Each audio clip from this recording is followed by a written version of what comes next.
ராகு இந்த மாதிரி ஜெயிலேருந்து வெளியே வந்துட்டாரு அப்படின்னு சொன்னோன்னே தாங்கிக்கவே முடியல. நம்ம வந்து விஜயால் பயங்கரமாக அதிர்ச்சி அடைகிறாரு. ராகவா அது யார் அப்படின்னு சொல்லிட்டு காவேரி யோசிக்கிறாங்க. உடனே வந்து ராகு வந்து விஜயோட எதிரி. அவன் அவன் வந்து ராகு வந்து விஜயால் தான் வந்து ஜெயிலுக்கு போனான், அதனால தான் அவனை பழிவாங்க ஏதோ பண்ணியிருப்பானோன்னு எங்களுக்கு பயமாக இருக்குது அப்படின்னோடனே என்னங்க இதெல்லாம் அப்படின்னு சொல்லிட்டு காவேரி கேட்குறாங்க. மிஸ் அது வந்து நான் அப்புறம் சொல்கிறேன் மிஸ் அப்படின்றாங்க.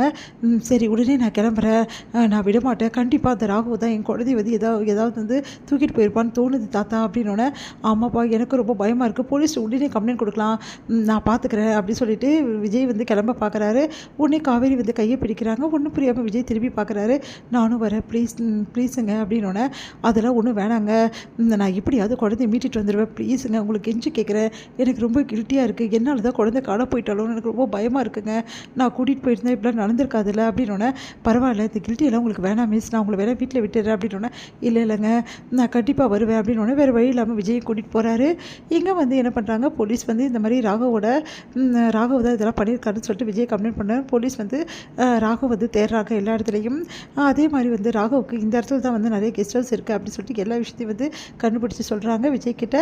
விஜய் என்ன பண்ணாரு, கரெக்டாக அந்த இடம் தேடி போகிறாரு. இந்த மாதிரி அந்த வண்டி எங்கே போச்சோ அந்த இடம் தேடி போகிறாரு. அந்த இடத்துல வந்து கரெக்டாக வந்து வண்டி வந்து அங்கே தான் வந்து லான்ச் ஆகிருக்கு. அதை பார்த்து விஜய் அதிர்ச்சி அடைகிறாரு. இங்கே தான் அந்த வண்டி இருக்குது, கண்டிப்பாக என் குழந்தை இங்கே தான் இருக்கணும் அப்படின்னு சொல்லிட்டு விஜய் வந்து யோசிக்கிறாரு. உடனே விஜய் என்ன பண்ணுறாரு, காவேரி வந்து வண்டியில் இருக்க சொல்லிட்டு உள்ள நுழைஞ்ச ரவுடிஸ் எல்லாம் அடித்து வந்து நம்ம குட்டி காவேரியை காப்பாற்றுறாரு. எங்கள் குட்டி காவேரி மயக்கத்தில் இருக்கிறதால விஜய் ரொம்ப பதறி போகிறாரு. அடுத்து வந்து இந்த மாதிரி கோட்டையை விட்டுட்டிங்களேடா குழந்தைங்க அப்படின்னு சொல்லிட்டு ராகவ் டென்ஷன் ஆகிறாரு. போலீஸும் வந்துட்டு அந்த கேங் எல்லாமே அரெஸ்ட் பண்ணுறாங்க. இங்கே வந்து என்ன பண்ணுறாரு, விஜய் வந்து ரொம்ப டென்ஷனாக இருக்காரு. குழந்தைய தூக்கிட்டு வராரு. அதை பார்த்த காவேரி பயங்கரமாக ஓடி போய் அப்படியே கட்டி பிடிச்சி பயங்கரமாக கதறாங்க. உனக்கு என்னாச்சம்மோ என்னாச்சம்மோ சொல்லு அம்மோ அப்படின்னு சொல்லிட்டு பயங்கரமாக அழறாங்க. அப்படியே வந்து குழந்தைய பார்த்துட்டு தண்ணி தெளித்து பயங்கரமாக வந்து எழுப்புறாங்க. எழுதுறமோ எழுந்துரு என்னை பாரு அப்படின்னு சொல்லிட்டு கதறி அழறாங்க. இதை பார்த்து விஜய் ஒரு நிமிஷம் அப்படியே நின்றுறாரு. ஒன்றுமே புரியல விஜய்க்கு. அப்போ காவேரிக்கு எல்லாமே ஞாபகம் வந்துடுச்சா, காவேரி ஏன் இப்படி அழணும், ஒரு மிஸ் ஆனால் இப்படி அழ வேண்டிய அவசியம் இல்லையே, அவளோட அம்மான்ற ஞாபகம் அவளுக்கு வந்துடுச்சா அப்படின்னு சொல்லிட்டு விஜய்க்கு ஒன்றும் புரியாமல் அப்படியே வந்து நிற்கிறாரு. தன்னை அறியாமல் காவேரி வந்து பயங்கரமாக கதறிக்கார அழறாங்க. வந்து அம்மோ என்னை மன்னிச்சிடமோ, என்னால் தான் இவ்வளோ பிரச்சனை மாட்டிக்கினமோ அப்படின்னு சொல்லிட்டு பயங்கரமாக அழுதுறாங்க.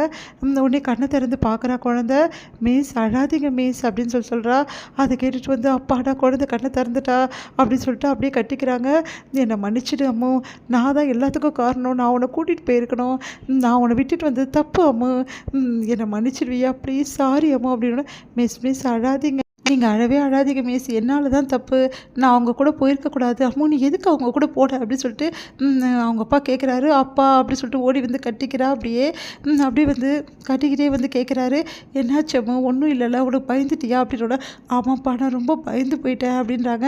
சரி எதுக்காக நீ வந்து அவங்க கூப்பிட்டோன்னே போனேன், அப்பா வந்தோன்னே தான் போகணுன்னு உனக்கு தெரியாதான்னொன்னே இல்லைப்பா நீங்கள் காலையிலே உங்களை வர வேணாம்னு சொல்லிட்டேன்னா நீங்கள் கண்டிப்பாக வரமாட்டீங்கன்னு எனக்கு தெரியும், அதனால தான் நான் வந்து நீங்கள் கூப்பிட்டீங்க, இந்த மாதிரி வண்டி வண்டி வந்திருக்கு அமைச்சிருக்காங்க அப்படின்னு சொன்னோன்னே வேறு வழி இல்லாமல் நான் போயிட்டேன்ப்பா, சாரிப்பா அப்படின்னோடனே சரி ஒன்றும் பிரச்சனை இல்லைல்ல, நல்லா இருக்கல, நான் நல்லா இருக்கேன்ப்பா, அடி இதாக பட்டிருக்காரா அவங்க அடித்தாங்க, இல்லைப்பா என்கிட்ட அதெல்லாம் பண்ணலைப்பா, அவங்க அந்த அங்கிள்ஸ்லாம் என்கிட்ட நல்லா தான் நடந்துக்கினாங்க, ஆனால் அமைதியாக உட்கார சொன்னாங்கப்பா அப்படின்னோடனே சரி ஒன்றும் இல்லைல்ல அப்படின்னு சொல்லிட்டு 2 பேரும் கூட்டிகிட்டு போகிறாங்க. காவேரிக்கு மனசே கேட்கல.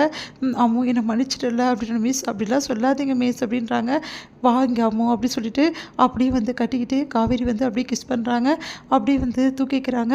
நான் கூட்டிகிட்டு வரேன் அப்படின்றாங்க. சரி அப்படின்னு சொல்லிட்டு 3 பேருமே வண்டியில் போகிறாங்க. அப்போ குழந்தை அப்படியே தூங்கி போகிறா. காவேரி வந்து மடியில் வந்து அப்படியே படுக்க வச்சு வருடி கொடுக்குறாங்க. நான் ரொம்ப பயந்துட்டேங்க, குழந்தை கிடைக்கலன்னா அதுக்கப்புறம் நான் இந்த உலகத்தில் இருந்திருக்க மாட்டேன் அப்படின்னு அதிர்ச்சி அடைகிறார் விஜய். அப்படியே பார்க்குறாரு. என்னால் தான் குழந்தை ரொம்ப கஷ்டப்பட்டுட்டா பாவங்க, எது கூட நம்ம ஹாஸ்பிட்டலில் போயிட்டு குழந்தைக்கு வேறு ஏதாவது பிரச்சனையாக கேட்போமா அப்படின்னு. சரி ஒரு வாட்டி ஹாஸ்பிட்டலுக்கு நம்ம போயிட்டு வந்துடலாம் அப்படின்னு சொல்லிட்டு விஜய்ங்க சொல்கிறாரு. 2 பேரும் சேர்ந்து காவேரி வந்து ஹாஸ்பிட்டலுக்கு கூட்டிகிட்டு போகிறாங்க. குட்டி காவேரி